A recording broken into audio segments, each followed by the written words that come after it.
everybody this Sunday afternoon. We love seeing you here for these programs that we do every other week, so be sure to check the schedule and come back for more of those.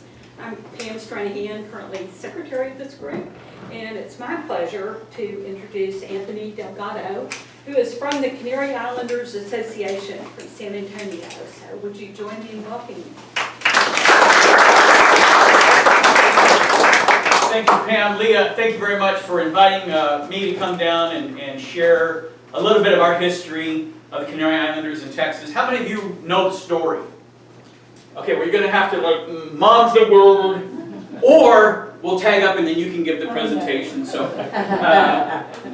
I'm going to kind of stand off to the side here. I'm not really what you want to pay attention to as much as the screen. Hopefully you can see the screen.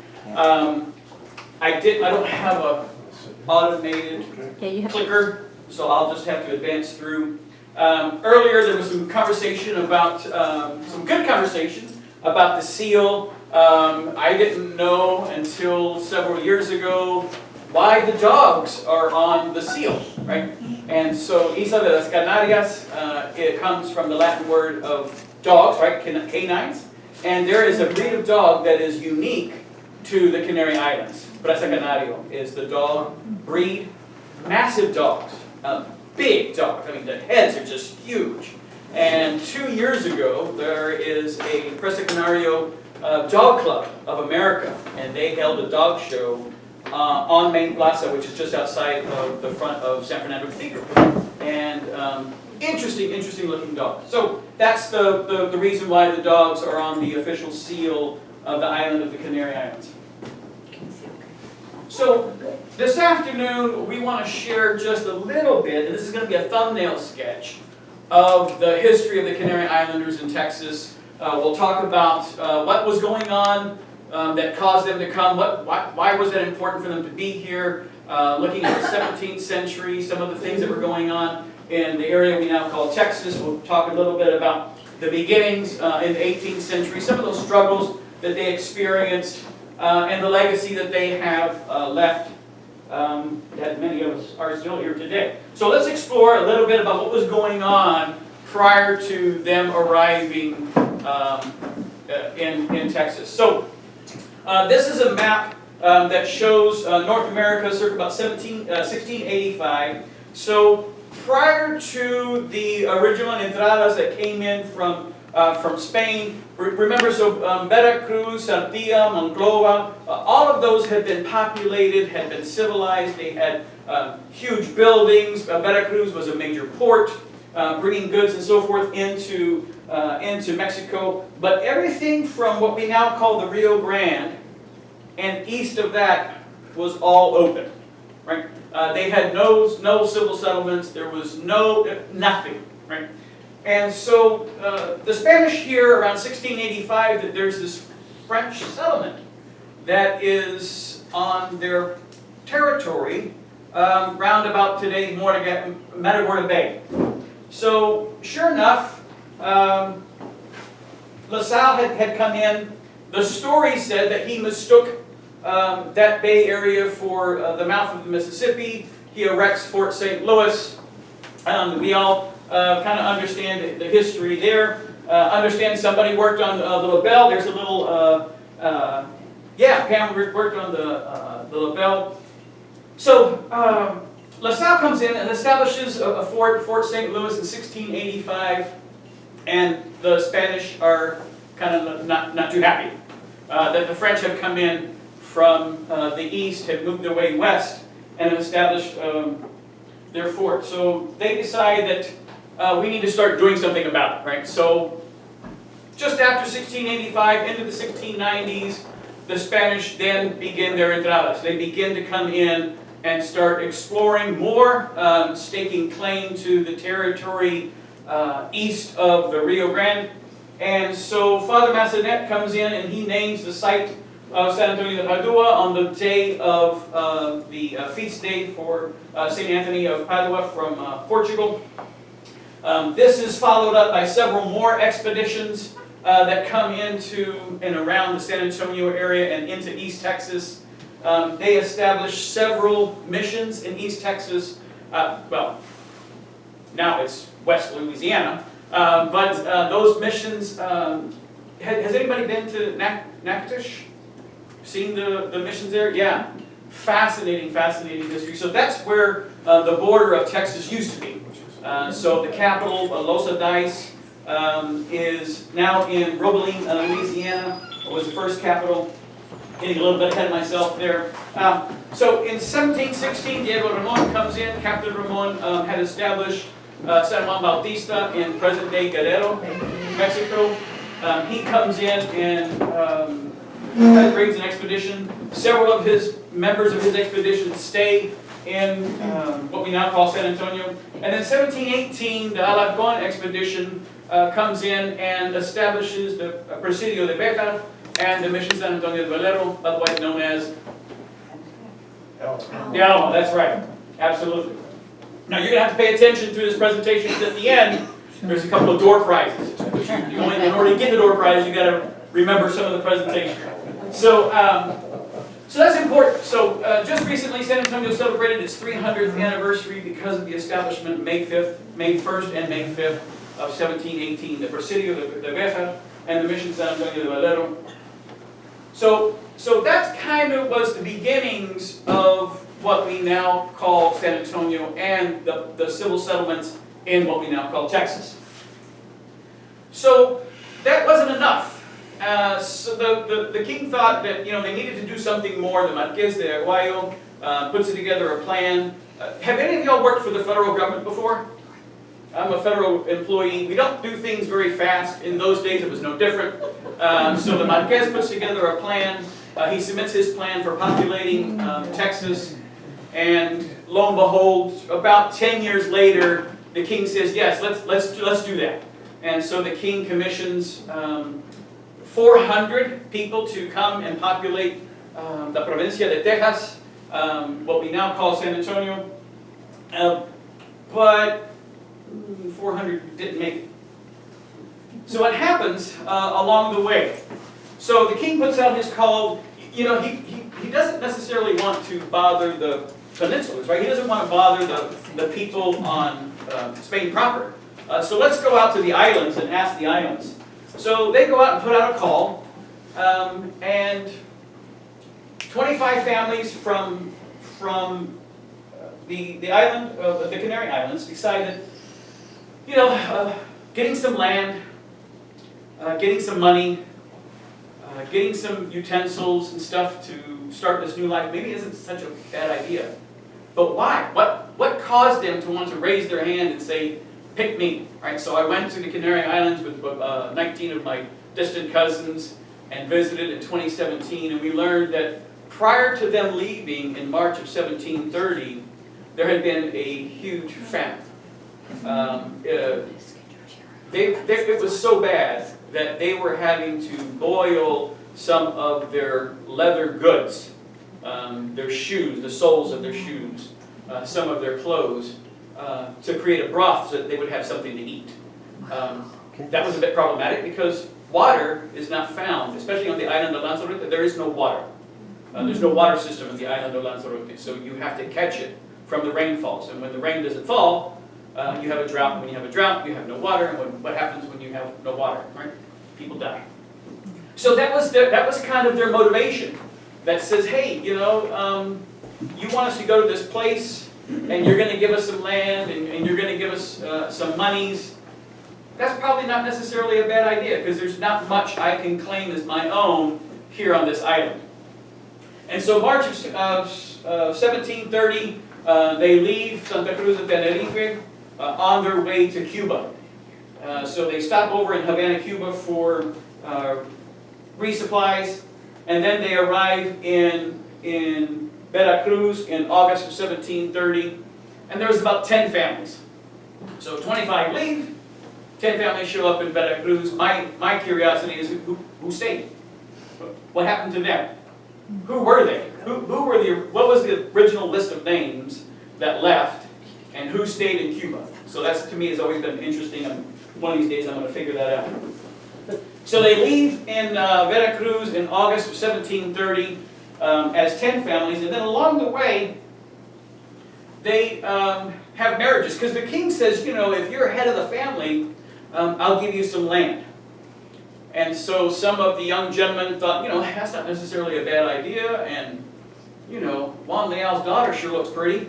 So Juan Delgado marries Catalina Leal, Vicente Travieso and Francisco de Rocha, not originally part of the families that came, hook up with them. They're also from the Canary Islands. And they decide, you know, the Cubero girls sure look pretty, so they got married. So lo and behold, from those 10 families, it turns into 16 families. And along the way, the 1,150 plus mile journey from Veracruz to San Antonio on foot, the journey begins, the 10 families turn into 16, and a total of 56 people eventually arrive in San Antonio.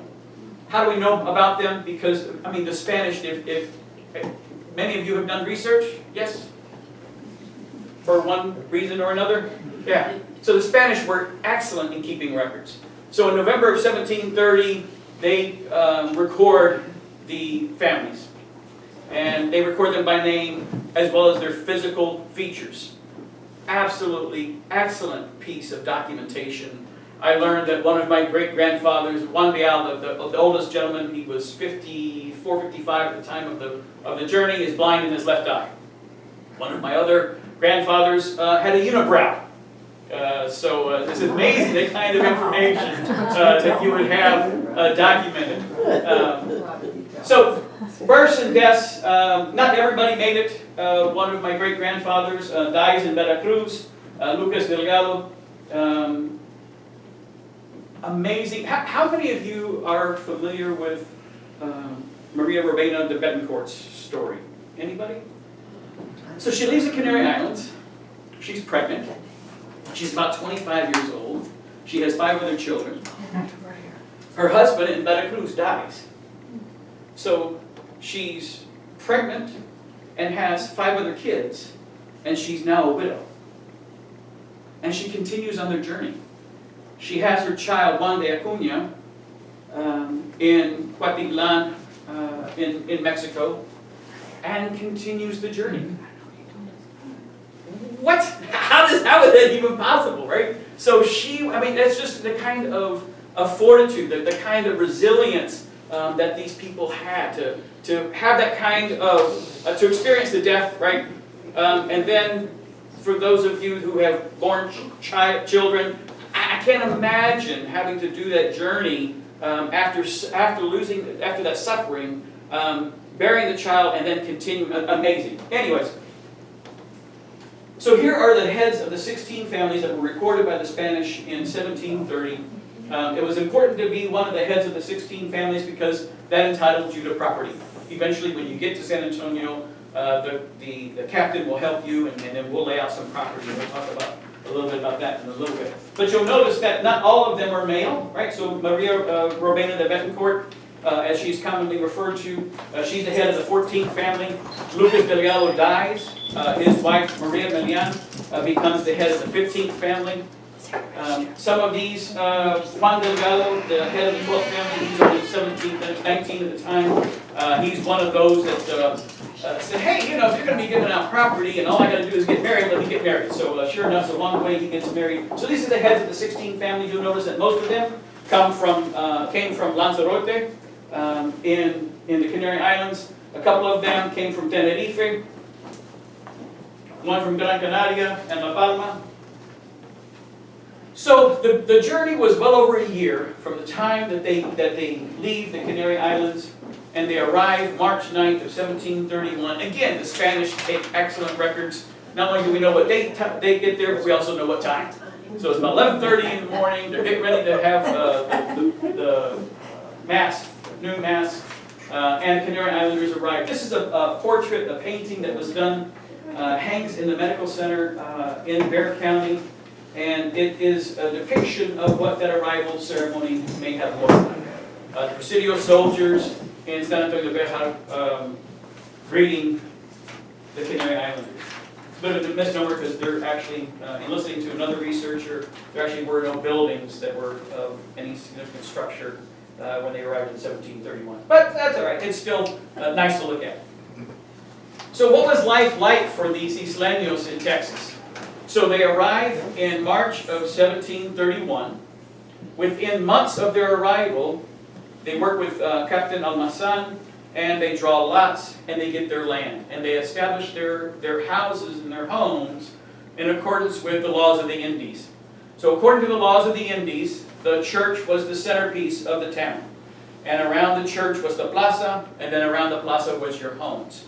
And so that's exactly what they did. They followed the rules, kinda, and established their homes around the plaza. Today it's called Main Plaza, or Plaza de las Islas. They just recently, just this past year, one of the councilmen worked with the city, and they have a nice marker now for the Plaza de las Islas. And so they renamed it back to its original name.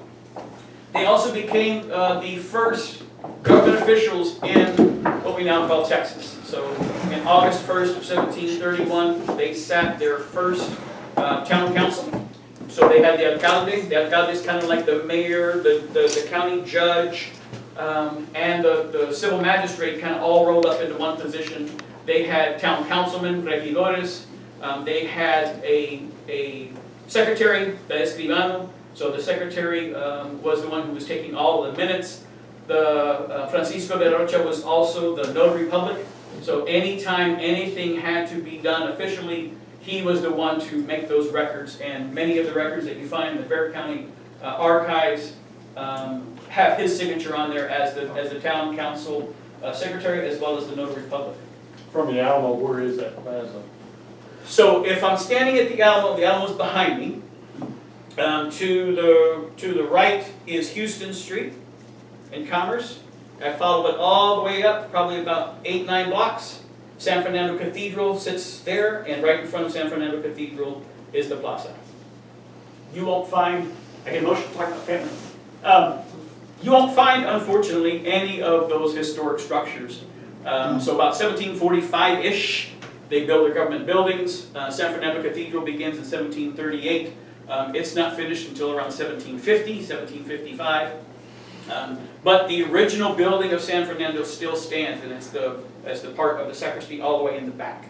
So if you were to walk in San Fernando Cathedral today, you kind of jig to the left and walk all the way down the left aisle, all the way towards the back, and in the back is the original part of the original church. Just if you were standing outside of San Fernando, and San Fernando's at my back, and I'm looking at the plaza, to the right is the Bexar County Courthouse, the old red chili powder red looking building. That was Juan de Aldoraz's property. So the very first alcalde, the oldest gentleman, that was his property that he had. As you look across the plaza, right in front there is a bookstore, and that was the Curbelo home. And as a matter of fact, there is a restaurant that just vacated part of that property, and on the back of his menu, he had the Curbelo history, and that was part of the home that the Curbelos had from the late 1700s. Yeah, really, really neat. So they also joined up with the Presidio soldiers that had already been there as part of an occupation. So they were ranchers, they were farmers, they also were government officials, and then they also became soldiers to the local Presidio, as well as there was a requirement, much like we have today with militias. So if you think about the United States and the National Guard system, where each state has to have its own guard, very similarly in those days with the English, with the Spanish, as well as with the French, they had local militias that would augment the formal armies. There were also merchants. This is a depiction of Jose Cisneros, where Captain Almazan is handing out the land plots to the Canary Islanders in July of 1731. One of the things that they also had to do was they had to keep records of the cattle, who owns the cattle, and eventually there was this problem with cattle being unbranded, and we'll get into some of those disputes because, you know, one of the things that we have heard and one of the things that you read about is the fact that the Canary Islanders and some of the locals had a bit of a problem getting along. And sure enough, that was absolutely true. So much so that we find in the land records in the Texas General Land Office, this is the second oldest document in the land office that they have. It's a 1740 it's actually the land compromise, that's incorrect, it's the land compromise of 1745. And in this land compromise, the Canary Islanders, the civilians are complaining because they're having to do what they need to do for farming, but the folks that are in Mission San Antonio de Valero, the Alamo, the Mission Indians, they have their cattle and it's destroying my crops. And you're telling me I have to raise crops in order for me to have sustenance in life, but I can't because your cows are killing my corn. And so there's this friction between the townspeople and the mission friars and the mission natives, the Indians that were in the mission, in the missions. The missions held vast property. So if you're familiar with the San Antonio missions, San Antonio Valero de Alamo is the northernmost mission, right?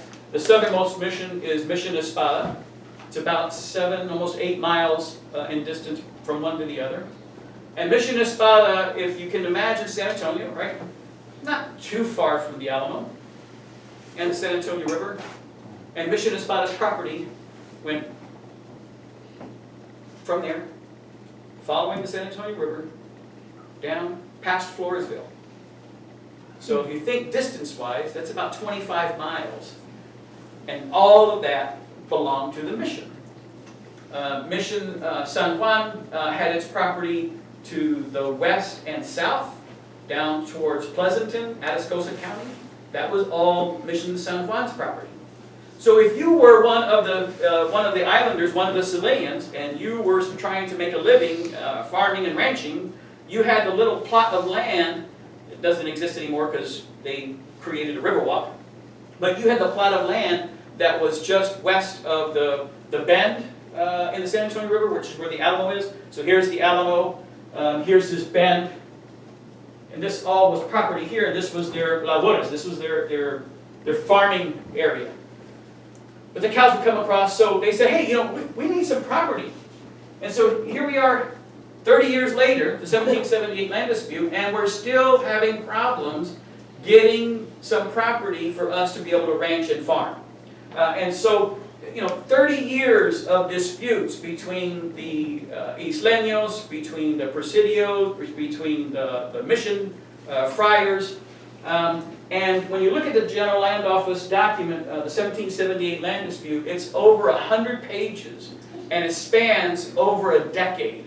One governor just, if I can just kind of ignore it, then I don't have to deal with it, right? And oh, my term is up, I'll pass it to the next governor. And so that happened for decades. So it's just amazing that life was a bit of a struggle. And this book, if you want to find out a little bit more about how much of a struggle it was, and they were arguing about water distribution rights. This book by Dr. De La Teja, the first official Texas state historian, now retired professor from formerly Texas State University, Southwest Texas State, now Texas State University. This book is absolutely fantastic. San Antonio de Veja, a community on New Spain's northern frontier. So, 1778, they're still disputing land. And so what happens, right? So 1776, what's happening on the east coast of the United States? Right? So the American Revolution. So if I had been asked 6 years ago, what was Texas's participation in the American Revolution? And this was that show, Who Wants to Be a Millionaire, right? And I'm down. It's the last question. I'm going to win $1 million. And the $1 million question was, what was Texas's participation in the American Revolution? I would have chosen D, none, right? Because Texas, it wasn't part of the American Revolution. You see, there's Virginia, and there's Pennsylvania, and let's see, there's North Carolina, and so I think these 13 colonies. Texas wasn't part of the 13 colonies, so I remembered a little bit about that in history. Texas, but D, none. Well, not correct. So under Bernardo de Galvez was the Spanish governor of Louisiana. He was also a colonel at the time. He had spent some time in La Provincia de Texas as a lieutenant. His father was a Spanish soldier as well as a nobleman. He was familiar with Texas and all of the ranches that existed in Texas. And Washington had asked for aid from Spain, and one of the things that they needed was some food. And so you can read now in several books that are out, if you were to get on Amazon or get on Google and look at Texas Connection to the American Revolution. Judge Robert Thonhoff, a gentleman by the name of Jack Jackson, did some excellent work in the 70s and 80s and published several books about that history. And proud to say that many of our ancestors participated in driving the cattle from La Bahia and from Goliad, from San Antonio, east to Louisiana, putting the cattle on ships, shipping the cattle up the Mississippi. And again, you look at the Bear Archives and you look at those records, and there's an accounting on how many cattle did you drive, did you round up, and you had to have a license, right? And the license costs money, right? And so if you wanted to do that, you had to petition for a license. You were granted a license, and you had to account for how many head of cattle you had rounded up to participate. And so we learned that over a period of about 3 to 4 years, there were over 11,000 head of cattle that were rounded up and shipped to Louisiana to feed the American troops. And then shortly afterwards, Galvez is recognized by Washington, and lots of praises, lots of gratitude, and it takes us 200 years. This is the portrait that was installed in Congress about 2 or 3 years ago, honoring Galvez and his contribution to the American Revolution. Again, government's a little bit slow. It took us a couple of 100 years to recognize them, even though Washington had actually signed it and they had made a law that said that was what they were going to do. And it's amazing. So how many of you are familiar with the Daughters of the American Revolution? So the Daughters of the American Revolution have a monument in the State Cemetery up in Austin. This is a picture of that monument, and on that monument they have engraved patriots of the American Revolution. And so if you're like many other lineage societies, you have to prove you're associated, then you've got to show what was this person's contribution. And Maria Moreno de Betancourt, the 25-year-old who had 5 children and was a widow, and she bears her child and continues her journey. She is one of the patriots of the American Revolution. She participated when her second husband dies. She inherits the ranch, and she participates in driving the, I don't know if she drove the cattle, although she probably very well did. Leonor Delgado was also a patriot, and she's recognized and has her name emblazoned. So it's just a piece of our history where we had those struggles in the beginning, the struggles continued, we've established those ranches now, and now those ranches are helping feed the Americans during the American Revolution. Struggles continue. So as we go into the 18th, as we go into the 19th century, the struggles continued, as I mentioned. So in 1810, what happens? Mexican Revolution. September 16th, 1810, what happens? Father Hidalgo gives his veto, right? And he wasn't necessarily as much crying for independence as much as he was arguing that we need to take care of every segment of society, right? We shouldn't we shouldn't have the haves treating the have-nots as poorly as you do. And so what happens is that like the pebble, you throw the pebble into the pond and you have those ripples. That grito was heard here in San Antonio. As a matter of fact, a retired Army Lieutenant Colonel from the Spanish Army was by the name of Juan Bautista de las Casas. Decides that he's into this revolution as well, and he wants to kind of get out from underneath the crown and the crown's thumb, and so he overthrows the governor. And so the Casas revolt happens in 1811. There's a counter revolt, so the townspeople come together and they say, hey, we really can't have this. It's not going to be good for us. So they lead a counter revolution and they overthrow Casas. This idea of a revolution continues. There's a gentleman by the name of Bernardo Gutierrez de Lara, who was a partner of Father Hidalgo's, goes to Washington, talks to the Secretary of State, trying to elicit help from the American forces. You don't find anything that shows that they actually committed any troops. However, there's this opening of arms, my words, opening of arms in Louisiana, because by then, 1803, the U.S. buys Louisiana, right? So by then, Louisiana is part of the U.S. territory. And lo and behold, in 1812, Bernardo Gutierrez de Lara, along with about 300 Americans, about just as many Native Americans, and about a band of 900 Tejanos band together and form a Republican Army of the North. And they come in and they take over Goliad, La Bahia. And then they come into San Antonio and they have the Battle of Rocio Creek. And then in June they have the Battle of Alasan. Between the Battle of Rocio Creek and the Battle of Alasan, there is an activity that happened that is not very well discussed much in Texas history, and that's the very first republic. This is the very first Constitution and the first Declaration of Independence. In April of 1813, Bernardo Gutierrez de Lara and several others band together and they decide to put together a Declaration of Independence and a Constitution. And so every year we have a very small celebration, because not many folks know about it, where we recognize the very first Constitution and first Republic in Texas in April of 1813. Culminates in the bloodiest battle in Texas, the Battle of Medina. The site is yet to be discovered. There's an excellent, excellent podcast done by a gentleman by the name of Brandon Seale, S-E-A-L-E. If you were to Google it later on. He has an excellent podcast. The second season is about trying to locate where is this thing called the Battle of Medina. If there were 1,000 people that were executed, there's bound to be some evidence somewhere, and we continue to look for it, and we still can't find it. So the struggles continue. It's not easy times coming from the Canary Islands in the early 1700s, trying to ranch, arguing with the mission friars, and then we continue to have battles.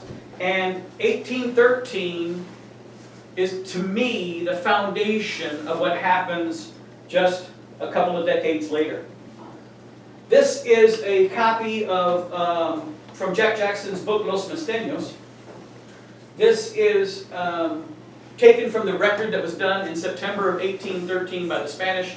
For those that participated in this thing called the Battle of Medina, the Spanish said, we're going to, besides put a bounty on your head, if you were some of those that we thought were the ones that instigated this, we're also going to take all of your property. Part of the property is the cattle brands and the cattle. And I've marked those who were descendants. This is the grandson of Vicente Alvarez Travieso, the very first sheriff or constable. This is his grandson, Vicente Travieso. This is Vicente's cousin, Clemente Delgado.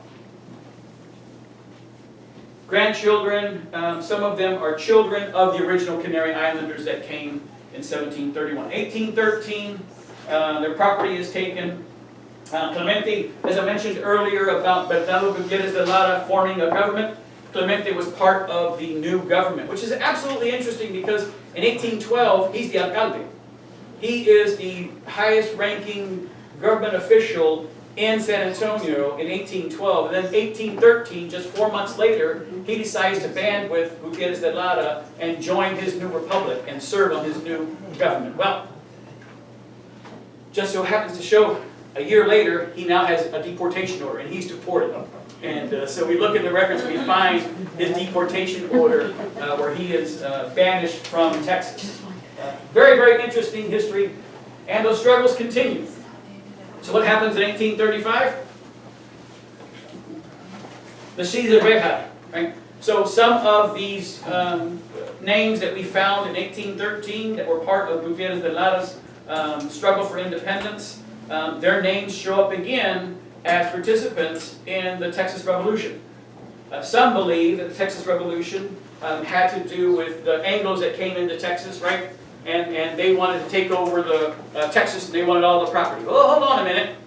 I think what they found were people that had already been here, that were already frustrated, and to me it was just like another match on what was already kind of simmering, right? So that fire that had been burning for a while, the logs had kind of simmered down, that fire wasn't out. And so what we now have is kind of the rekindling of the fire in the struggles for independence, 1835, 1836, the Battle of the Alamo happens. Some of the individuals, you don't find too many Tejanos that were participating, although there were some that served under Captain Juan Seguin. I don't know if I would have been too eager to join yet another revolution if my father or grandfather had been executed for the last one that was just 23 years prior. While there were only 9 Tejanos that actually served in the Alamo and perished at the Alamo, you'll find a long list of Tejanos that served with Juan Seguin, and many of those were descendants of the original Canary Islanders. Yes, ma'am? How many of them were still here that didn't, like the Cabela's to Louisiana, how many of them were still actually in? So there were several families that came back. So that sought refuge either in Louisiana or in the innards of Mexico. Some of them came back. So you will find in some of Juan Seguin's rosters the names of Arrocha, Rodriguez, Leal. So some of those original names are still part of Seguin. Juan Seguin's cousins had married into the Canary Islander families. And so many of them were still in town, and some of those names show up on his rosters. Maria Gertrudis Navarro de Cantu was a survivor. She was in the Battle of the Alamo. She is a descendant of one of the original Canary Islander families. She was in the Alamo tending to James Bowie at the time of his death, as recorded by her son, who we talk about oral history, and I notice on the wall here is talking about the importance of oral history. One of my distant cousins, she's one of my grandmothers, recorded the oral history from her great-grandfather, which is her son. And so it's absolutely amazing the things that we learn about the struggles. And so the struggles that we found from 1813 happened, continued in 1835 and 36. And many of the Isleños continued to serve their community, continued to serve in various capacities. Some of them, when you look at the Texas Rangers list, some of those early Texas Rangers, there's a lot of our ancestors who served as one of the original Texas Rangers with alongside of some of the Native Americans that made up the Ranger companies. Here's one example. Martin Delgado, a relative, was on the 1841 muster rolls at the archives, the state archives in Austin. You find his signature for taking payment during his time for his service. The service for the community continued. A lot of them later on we find in 1850. A lot of them were carreteros or cartmen. And so what was happening at that time was we would have trains of carts pulled by oxen. Some of these carts would hold as much as 5,000 pounds of goods. They would go down to Indianola, load up their carts, and then take those carts, sometimes as many as 75 in a train, back up to San Antonio, unload along the way, unload, redistribute, and then take those goods back into Saltillo or elsewhere throughout Texas. Because of because of the experience that they had being carreteros, of being able to load up goods and traverse the Texas terrain with their oxen, many of them were conscripted into the Civil War, and they continue to do the same things. Because remember, during the Civil War, cotton was a huge cash crop for the South. And so what better way than to be able to move it, because they had the blockades down the coast, right? So they couldn't move it through ships. So they conscripted many of the local carreteros and local cartmen to haul the goods and cotton. Many individuals that served, the Hispanics, especially the Canary Islanders that served under Colonel Santos Benavides. the highest ranking Hispanic Confederate officer. And so this is just an example of, and a small thumbnail sketch of what the Canary Islanders' history is like in Texas, having come over in 1730, arriving in 1731, struggling with the mission friars, continuing to have those struggles, and then sharing those resources to help benefit the Americans. And many of us are still here today. I have a couple of cousins here, right? The Cabreras and as well as the Curbelo family. We find many of them are leaving the farms, heading into the city. Have y'all heard the Tobin Center in San Antonio? Yeah, this is Tobin. He's a Curbelo. He was a World War I flying ace. Emery Corville, another Curbelo, landed in Normandy at the Normandy invasion. French interpreter. Some of our cousins are pharmacists, homemakers, doctors, lawyers, or federal government employees. Any questions? Yes, ma'am. Veramendi family, Yes, ma'am. were the Canary Islanders. He was. So Veramendi, the lieutenant governor, was a Canary Islander from his mother. I was looking on your list where I saw Veramendi, but I didn't see Yeah. Veramendi. Yeah. So in the records, it's with a V Uh-huh. or a V. Okay, oh, Yes. okay, the Veramendi Palace in San Fernando area, do you know about where it was? That came up the other day on Facebook, and it was on I'm on Houston and Soledad. Used to be a solo serve. That area there is where the palace used to be. Quote unquote palace. Yeah. Yeah. This is, we're really proud of this. This was an initiative that we undertook as part of the Canary Island Descendants Association a couple of years ago. We wanted to leave a legacy because, when you come to San Antonio, you can see the missions. Right? And the missions are an excellent example of the history of San Antonio. Right? But you have nothing that you can see that honors and pays tribute to the people. So what about those Native Americans that were there? You've got nothing that shows anything about them, other than, of course, you can see the buildings that they built. You can see the acequias that they helped build. Right? So what about the mission friars? Because the missions only existed because the friars came and established those missions, right? And then you have the individuals that were part of the soldiers, the Presidio soldiers that guarded the vast lands. And then you had also the community members. And so we undertook a mission a few years ago to erect a monument, and we're proud to have this monument now that stands in front of Bexar County Courthouse. The founders of, we call it the Founders Monument, recognizing the Native Americans that have been here for thousands of years, the Spanish friar who came and brought Catholicism to Texas, the Presidio soldiers who protected the area, and then the Canary Islanders representing the civilian community of our community. Yes, sir. Tell us about your organization, how many people belong and what do y'all do? Okay, so thank you for asking. So the organization is over 40 years old, as we know this organization today.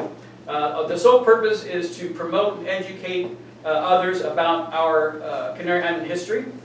We have, so this is February, we renew memberships every year. Last year we had close to 400 paid members.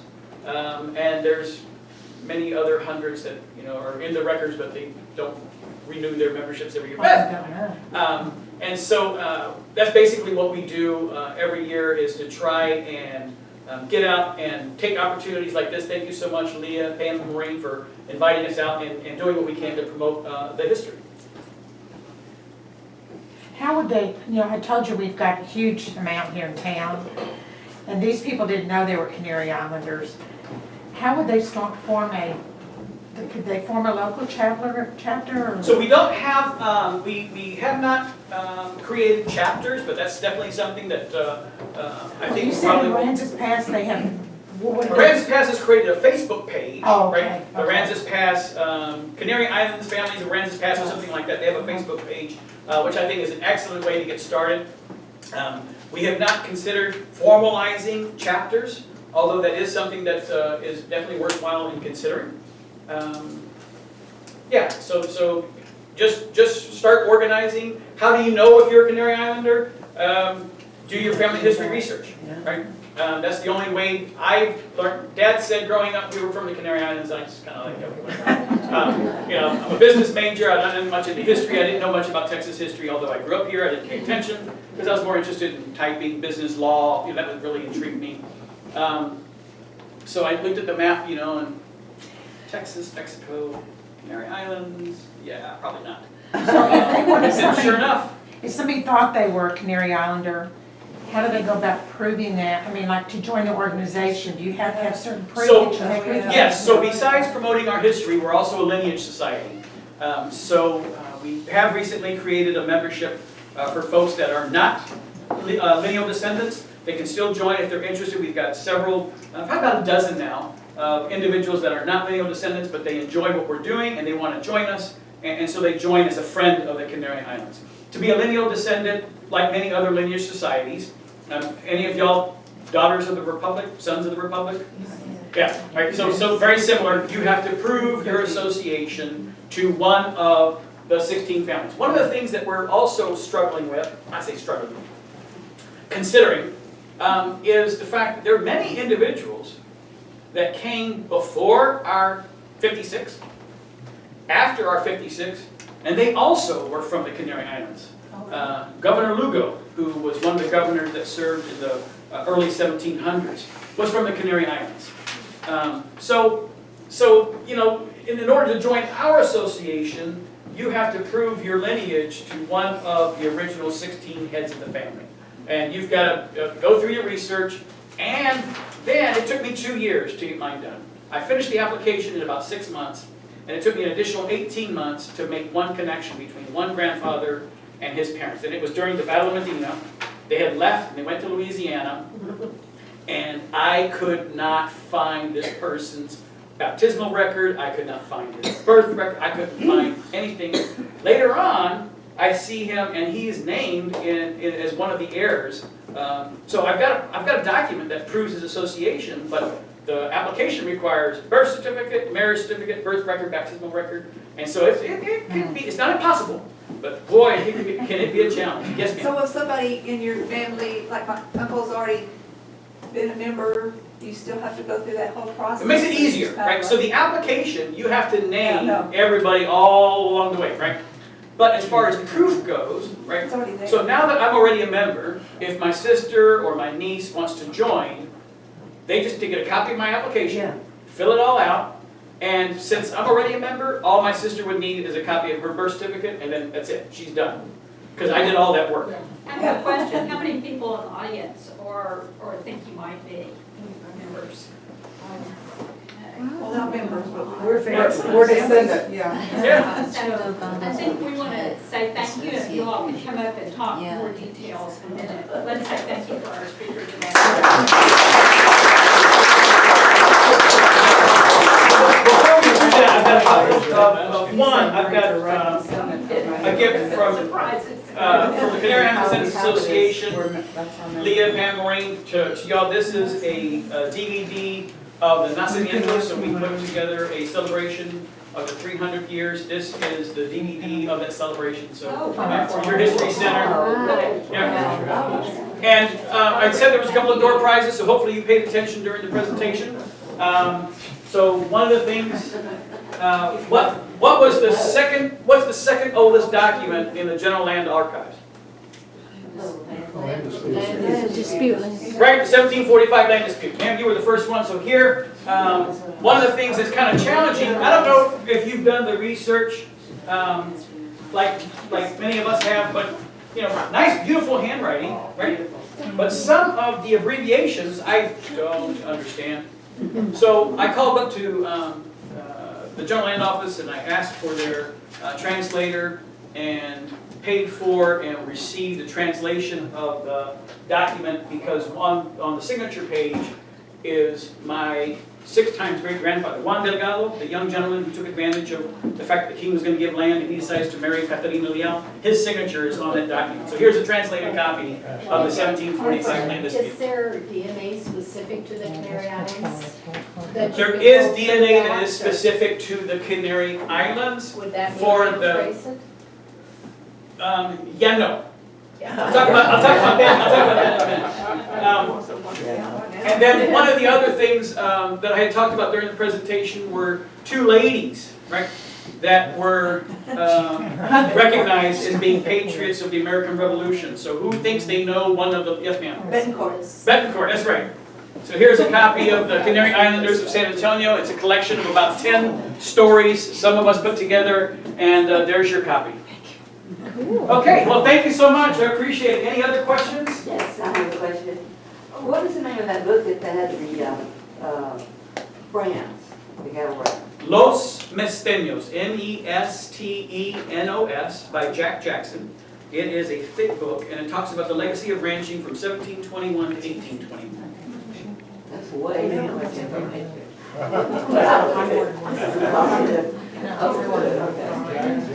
Jack Jackson, Los Mesteños.